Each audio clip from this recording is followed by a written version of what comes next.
Senator Judge Alan Cayetano, you have 2 minutes, sir.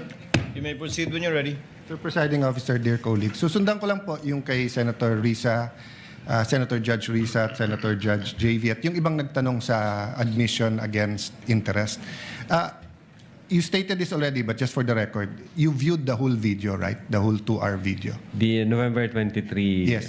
Sir. Yes. Yeah, isang beses, sir. Isang beses lang. Yes, sir. Okay. And how many times there has the Vice President made admissions against her interest? No, sir. Ang tinutukoy ko pong admissions against interest doon sa November 26, sir.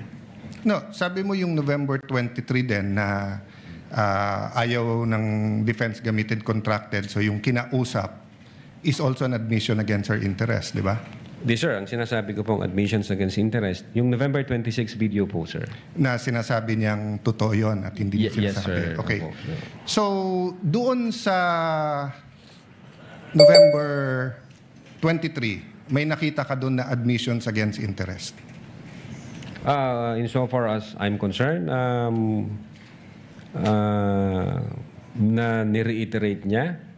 Hindi, not reiterate. Siguro, para malinaw, in your mind, or as a lawyer or as an NBI agent, what is an admission against interest? Yun nga po, yung ini-explain ko po kanina. Ito po yung isang bagay na ginawa ng isang tao na... Hindi ginawa, sinabi. Sinabi Kasi ng, it's admission eh. Apo, sinabi ng isang tao na ikakasira niya, but then, instead of denying na sinabi niya yon 26. Mr. Witness, sagutin niyo na lang ako. Lahat ng admissions are utterances. Yes, sir. Okay? Admissions is verbal. 'Di ba? Hindi to yung parang admission sa court. Pwede mo i-admit yung documentary evidence, pwede yung object evidence, pwede yung statements. When we talk about admissions against interest, especially in context of what we're talking about, may statement na laban sa interest niya. Yes, sir. So tinatanong ko dun sa buong video, meron ka bang nakita? Wala. Yes or no lang yun, meron or wala. O meron at wala, hindi yes or no. Kayo nag-evaluate nun eh. Meron o wala? Admissions against her interest. Yes, sir. The fact na in-utter niya yun. O which one nga? So meron ilan at ano yun? A little leeway, Mr. Presiding Officer, kasi hindi natukoy masyado yung tanong. Senator Judge Alan may proceed. Yeah. So which statement that? That one you're mentioning now. So yung sagot mo, meron. Ang understanding ko, sir, nung sinabi ko yan, I'm referring to the November 26, 2024. Mr. Witness, paulit-ulit tayo. Yes, sir. Burahin mo na yung pinag-uusapan natin you're referring to. I'm asking you a direct question. Yes, Sa sir. November 23, meron o wala bang statements na you will consider in your professional as a lawyer and as an NBI agent in charge of investigating this? Meron ba siyang admissions against interest? Ang tinutukoy ko lang po, again, Your Honor, yung 26. No, I don't care. Wala po yung 23. I'm sorry. I don't care, Mr. Presiding Officer, kung anong tinutukoy mo. I'm asking you a direct question. November 23, video. Meron o wala siyang admissions against her interest doon? Attorney Lotok, yes, no, I do not know, I do not remember. We're referring to November 23, not 26. I do not know, sir. Ang You do not know. nire-refer ko na... Don't tell me na. So you do not know. Okay. When she said, kung papatayin ako, may kausap na ako, patayin niyo yung tatlo. Is that an admission against interest? Yes or no? Based on that utterance, sir, yes, I think so. Yes. O kakasabi mo lang kanina, I don't know. Ngayon, yes. O ano pa? Ano pa sa video na yon na admission against interest? Meron o wala? Or I don't know? Yung utterances na yun, sir, Sir, bukod nga doon. To me, sir, yung utterances na yun, that's admission against Sir, interest. klaro na yon. Tinanong ka na ng presiding officer, sagot mo, I don't know. Tinanong kita ng diretso na sa video, biglang you know, biglang sasabihin mo na yun utterance na yon. So ang tanong ko na ngayon, bukod doon, aside from that. Sir, ulitin ko po yung sagot ko. No, you don't need to answer. Yung sinabi ko po na no, I'm admission asking against you, interest. aside from the utterance, the statement, na kung papatayin nila ako, patayin sila, is there any other utterance during in that video that you would consider admission against In so far interest? as I remember, wala na po yun. Wala na, okay. When the Vice President said, yung pinamigay sa DepEd, isn't that an admission against her interest kung may pinamigay? Siya po yung namigay, sir? O, ikaw ang nanood ng video, ikaw nag-evaluate, ako pa magsasabi sa iyo kung ano laman ng video. Akala ko ba, tinignan nyo ng mabuti yung video? Bakit hindi mo alam yung laman ng video? DSW, ano yun? Sir, pwede ko pong tingnan yung sinasabi No, niyo. so you do not know what the alaman ng video? Again, tinignan ko po ang video one time and ang nag-review po ng video yung agent on case. Yes, but you're the agent in charge and you're the one who filed the affidavit. Okay, Yes, sir. next question. Nung sinabing mag-people power, tapos ang sinabi niya, hindi yun yung solusyon. O kung nag-people power, sino magiging presidente? Kung nag-people power at mawawala ang Pangulong Marcos, sino magiging presidente? Siya, sir. Opo. So hindi ba admission against her interest din? Siguro sa interest niya, maging presidente. Pero ang sinabi niya, what?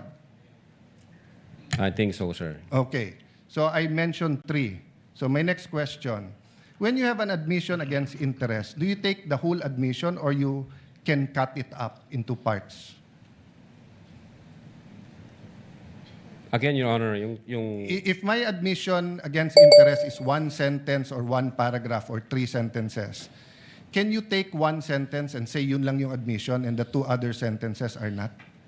Can you divide I think it it up? should be the whole, sir. The whole sentence. So the whole sentence niya, nung sinabi niyang kung papatayin ako, is pinagbibintangan niya yung 3 na papatayin siya. So if you say it's an admission against interest and you believe it, you also have to believe na papatayin siya nung 3. The same thing, if you're going to say na namudmud siya sa DepEd, ang sinabi niya galing sa First Lady yung pera. So you're also going to have to believe that. So if you're going to believe her na yung ibang sinabi is seditious, ngayon sinabi nga niya hindi solusyon ng people power. So as the evaluator, bakit hindi consistent yung evaluation niyo nung video? No, I think yung in so far as people power is concerned, I think sinabi niya yata na, yes ma'am, natutuwa ako dun sa ginagawa niyo. Hindi. Your Honor. Pwede ko pong ulitin. Your Honor. Let the record speak for itself. It's on Yes, Your page 26. Same paragraph nung sinabi niyang papatayin, no? But having said that, last question, no? Bakit sa cybercrime ni-refer? Ba't hindi sa anti-terrorism or sinabi mo meron intel group? Bakit sa cybercrime? Your Honor, my cyber aspect po kasi yung violation. Okay. What are the aspects of the alleged threat? One is the cybercrime grave threat. The other one is a possible assassination threat, right? No, Your Honor. Yung sinasabi kong my cyber aspect, the utterances was made through Through cyber.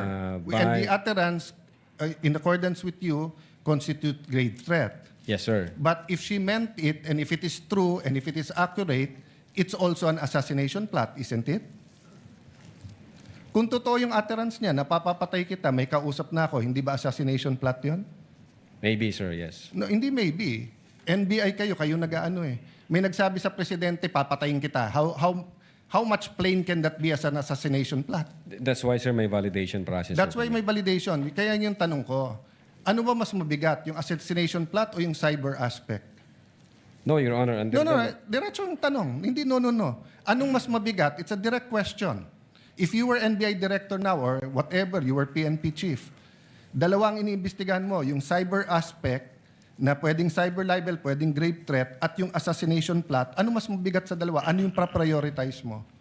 Your Honor, yung cyber aspect, based on the law, mag-a-add siya ng 1 degree higher doon sa... So, magdidebate tayo kung anong higher, papabayaan mong mapatay ang presidente. Kindly wind up, Senator Yes, Judge. I'm winding up. The point I want to make, Mr. President, is whether I was the PSC, the Executive Secretary, NBI, or an ordinary citizen, my first concern is wag mapatay ang presidente. Yes, sir. But instead of the NBI director taking it upon himself, giving it to the anti-terrorist or to the intelligence, sa cybercrime binigay. Your Honor, again, uulitin ko, yung utterances was made through information and communication technology. Kaya may I hope if jurisdiction any ng one of my cybercrime colleagues here division. become president, magbago yung attitude ng NBI. Mas importante pala cyber kaso sa buhay ng presidente.